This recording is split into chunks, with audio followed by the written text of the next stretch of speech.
I do respect him. Do you? But why? He's a leader of his country.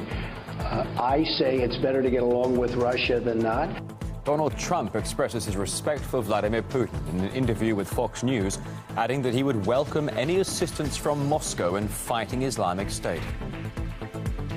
Fires, smoke bombs, broken windows. This week's riots break out at California's Berkeley University. It's all over a planned speech by a Donald Trump supporter. Ma'am. 5 minutes later, my friends and I were cornered by about 150 people, all dressed in black, taking people's hats, pushing people against railings, throwing us over borders. This is what radical leftism looks like.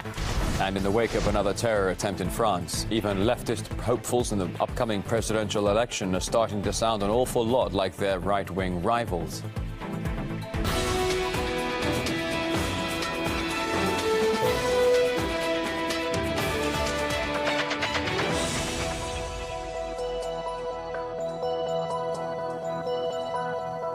Today's top stories and the main headlines of the week. Welcome to the Weekly on RT International. Donald Trump has said he respects the Russian President Vladimir Putin and would welcome any assistance from Moscow in the fight against ISIL terrorism. The comments were made in an interview with Fox News. I do respect him. Do you? But why? Well, I respect a lot of people, but that doesn't mean I'm going to get along with them. Putin's a killer. A lot of killers. We got a lot of killers. Why, you think our country's so innocent? Trump's comments come after the U.S. Treasury scrapped restrictions on transactions with the Russian Federal Security Service imposed over the alleged hacking of America's presidential election. However, the president and his White House spokesperson are refusing to call the move an easing of sanctions. We're not easing sanctions. The Treasury Department, it is, from what I understand, it's a fairly common practice for the Treasury Department, after sanctions are put in place, to go back and to look at whether or not there needs to be specific carve-outs for different, either industries or products and services that need to be going back and forth. But I would refer you back to the Treasury Department on that. Ron Paul, a former U.S. presidential candidate, says Trump wants to ease restrictions on Russia, but he needs to do it carefully. I think he wants to reduce the sanctions, and I think he's going to get a lot of hate from it. Most people are not like me. I hate sanctions. I don't think we should have them. And a lot of people think, they believe into all the rhetoric and the discourse about, the Russians are coming, we got to punish them. So he has to deal with this more gently. So he puts on this example of trying to reduce sanctions, and he doesn't remove them, but I think he's sort of testing the waters. But that's just my guess, because I think he really wants to reduce the sanctions, and he expects to get a lot of political heat from it, which I've already heard some of, because people, condemn it. Well, this week saw violence during protests at the University of Berkeley in California, where the editor of news website Breitbart was due to give a speech. The Trump supporter planned to speak out against so-called sanctuary campuses, which offer protection to undocumented students.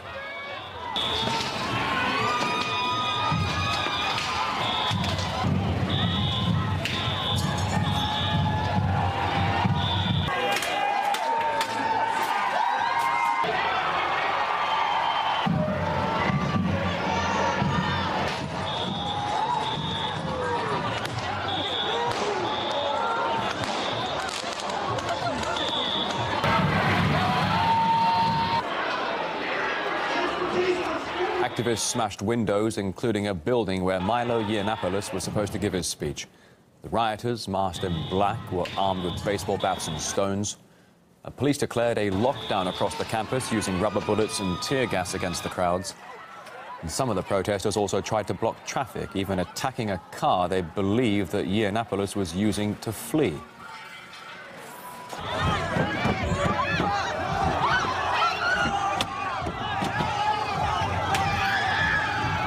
Some Trump supporters were beaten and attacked with pepper spray by demonstrators.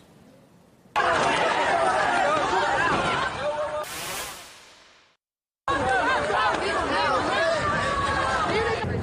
looking to just make a statement by being here, and I think the protesters are doing the same. And props to them for the ones who are doing it non-violently, but I think that's a very rare thing indeed. So. Are you surprised? Ma'am? Thank you. surprised, ma'am? We spoke to the girl you just saw being pepper sprayed, Kiara Robles. She said there was much more violence that seemed to happen right off the camera.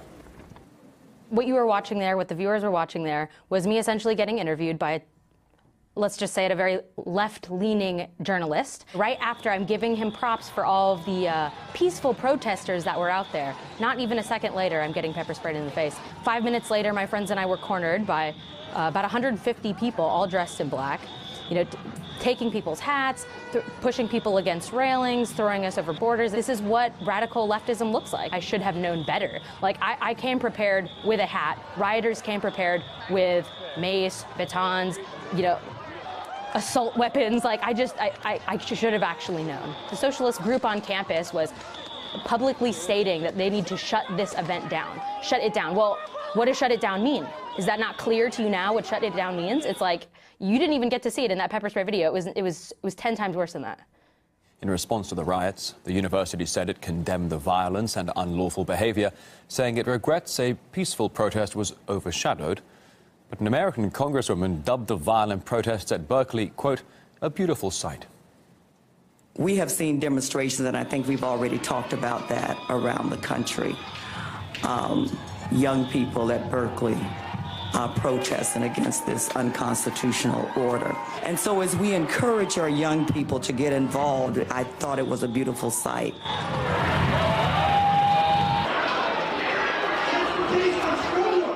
The Berkeley riots were part of protests across the country against Trump's recent executive order about temporary travel restrictions against citizens from 7 Muslim-majority countries.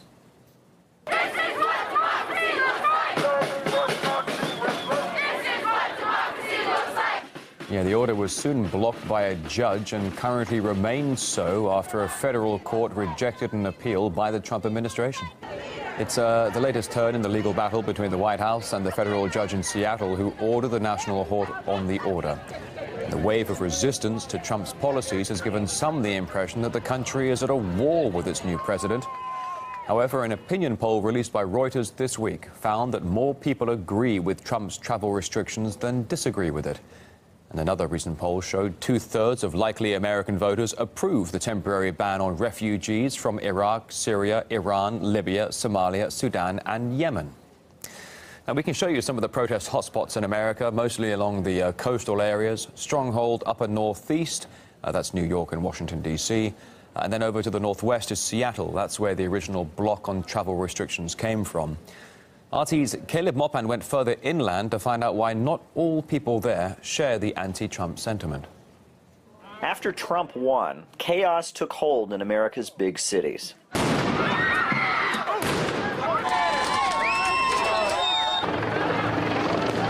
Windows got smashed and buildings were vandalized. But further away from Washington, D.C., like here in Wilmington, the buildings had already been crumbling for a long time. It's not good. We don't have jobs. We need jobs. Poverty's horrible. Business is lost. Like look at Airborne. And when Airborne closed, thousands of people lost their jobs. So it affected a lot of businesses. I just think that we haven't had a voice for, a long time. So I'm excited about the president. I feel like we have been forgotten. After DHL pulled out of Wilmington, our little town crashed. And, I feel like Trump is going to maybe better that. He came here twice. The signs in the community and in the farmers' land and stuff, it was all Trump. Yeah, people would like to see a change. When it comes to protesters, locals say they don't mind people speaking up, but they don't understand what all the fuss is about. It's crazy. I mean, I think that, people don't get their way, and so they gotta act like children. And I'm a little disgusted with these people. I don't get that. It's not going to change anything. That is ridiculous to me. I mean, if they want to be heard, I think there's other ways that you can do that and not be violent. They certainly don't see Trump the way mainstream media has portrayed him, as a racist xenophobe. they're perpetuating the hate. It's the media. I think that there's a lot that is coming from the opposite party. There's a lot bigger things that are going on in our country that we need to deal with and stop this. I didn't like either one of them. I didn't want either one of them. I weighed, the two evils. I feel like Trump's going to do better for us. I'm hoping he can do some of the things he said. Times are hard here in Ohio, with many jobs in manufacturing eliminated. The local community has worked very hard to draw attention to its plight. Obama visited Clinton County back in 2008 and even made a radio campaign bemoaning local hardships. But locals say that after he became president, the hope and change never really arrived. Michael O'Mackerly worked at a local shipping center for 11 years before being laid off along with thousands of others. He and his family get by his earnings as a craftsman, making bespoke knives. He says thousands of other families here haven't been so lucky, and that the Obama years weren't so great for Wilmington. When Barack Obama came through the town, he promised that he would, that we'd be number one on his agenda. Well, the votes didn't show that we voted for him. He never contacted us again, and we were ready for something different. We were ready to bring some jobs back here. We're really concerned about the economy. Just on my small street here, we probably had 7 houses for sale. Only Trump visited the area twice during his campaign, promising to bring better days. Just a week into the Trump presidency, it's too early to judge his performance. But here, locals at least want to give him the chance to deliver. He started doing the job before he took the job. That's pretty much dedication, don't you think? Caleb Maupin, RT, Wilmington, Ohio. Adding fuel to the current flames are media outlets with their portrayals of the new president. Ever since what many saw as a surprise election victory, Trump's image has dominated front pages and not exactly in the most positive of lights. Germany's Der Spiegel, for example, picked this picture for its February cover. There's a Trump beheading the Statue of Liberty ISIS style. And the Irish publication Village sparked outrage after it pondered whether the U.S. president should be assassinated. Its cover right there showing Trump in the crosshairs of a gun. In the meantime, an Iraqi family has tried to take advantage of the criticism over the restrictions of foreigners traveling to America by blaming Donald Trump. I really, really believe this in my heart. If they would have let us in, my mom, she would have made it, and she would have been sitting right here next to me. She's gone because of him. And the claim was aired on Fox News and sparked widespread headlines. However, it was later revealed that the man had lied. His mother had passed away before the Trump travel restrictions came into effect. In fact, the confirmation came from an imam close to the family, and he spoke to us. I know their family very well, and I know their mother has died around 22nd because the community held here a funeral home for 24 and 23rd. The banning law of Mr. Trump came, I believe, after the death of the lady. Well, unfortunately, some of the media are extreme and they're looking for a catch so they can blame President Trump. I think this banning law, the immigration law of Mr. Trump, has two sides. It's meant to prevent terrorists from coming to this country. That's good. And I still remember his statement before the election, and this is why I voted for him. And the bad side of the law, we have trouble in Iraq. Terrorists coming from north of Iraq, from Turkey, and south of Iraq, from Saudi Arabia. So he discluded, unfortunately, Mr. Trump, discluded Turkey and Saudi Arabia. It's not the first time Donald Trump's been blamed for people's sufferings. Here's Anisa Nawi. I'm going to say something about Trump. And most of you will put me in a box of pro or anti. I dare you not to. But first, listen to this. My dad passed away because we didn't have any medicine back then in Yemen because of the siege. Sorry. And my mom is now recently living in a destroyed house because of the airstrikes. And she wasn't able to come to the United States because of this decision. What could you help us to ensure that more families are not torn apart? Your family is suffering because our president is reckless, and his administration is incompetent. You couldn't have put it better. It was our reckless president who supplied the Saudis with illegal cluster bombs and fighter jets and watched allies bomb the hell out of Yemen. It was our reckless president who bombed Iraq and Libya. Syria doesn't even cover our list of countries we have torn apart and didn't give a about people or where they would go when we destroy their countries. Our presidents are reckless. And now there's another one. You can hate Trump, you can love Trump, I don't care, it's fine with me. But don't you dare pretend that American presidents aren't reckless. 1:15 here in Moscow. You're watching RT International. More terror in France. A machete-wielding man attacks a soldier near the Louvre. That story and more after the break.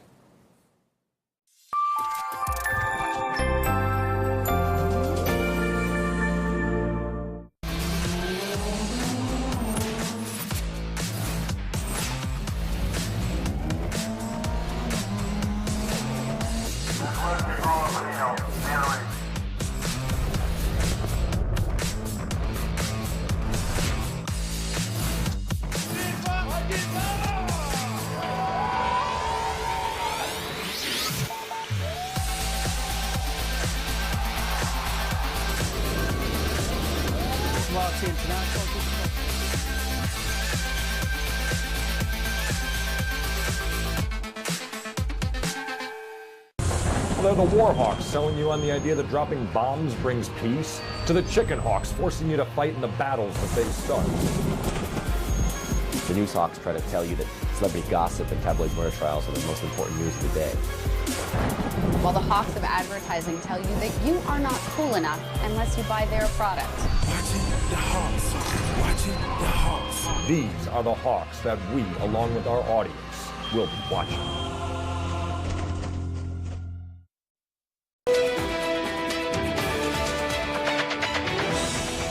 Thanks for joining us.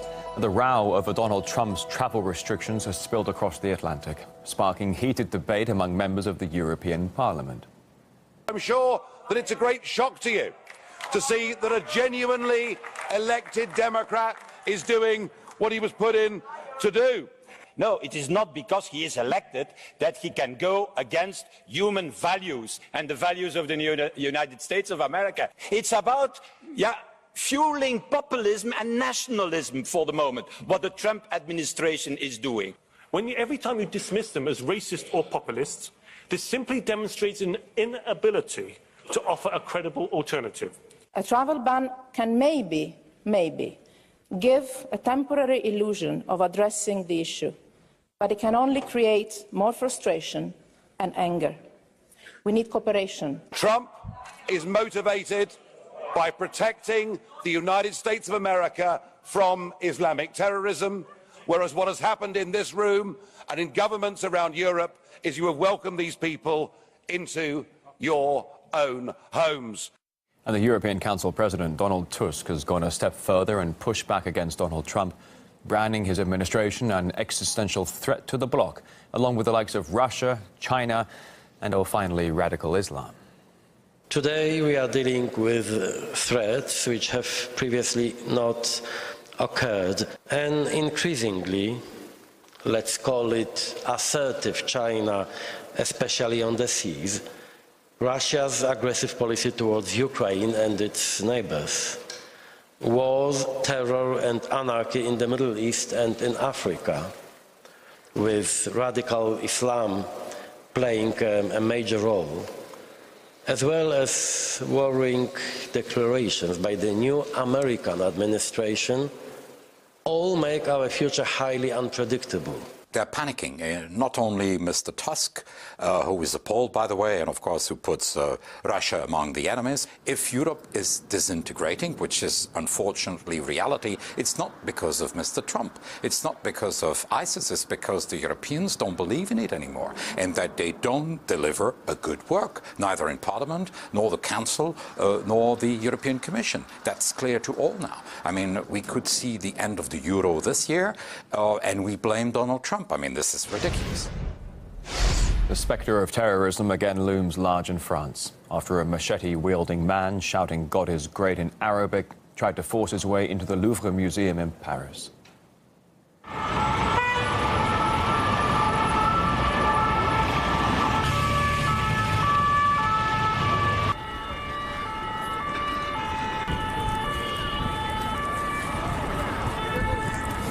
The Sentinel operation, which protects our fellow citizens and even soldiers in all public places allowed, prevented an act that was no doubt a terrorist attack.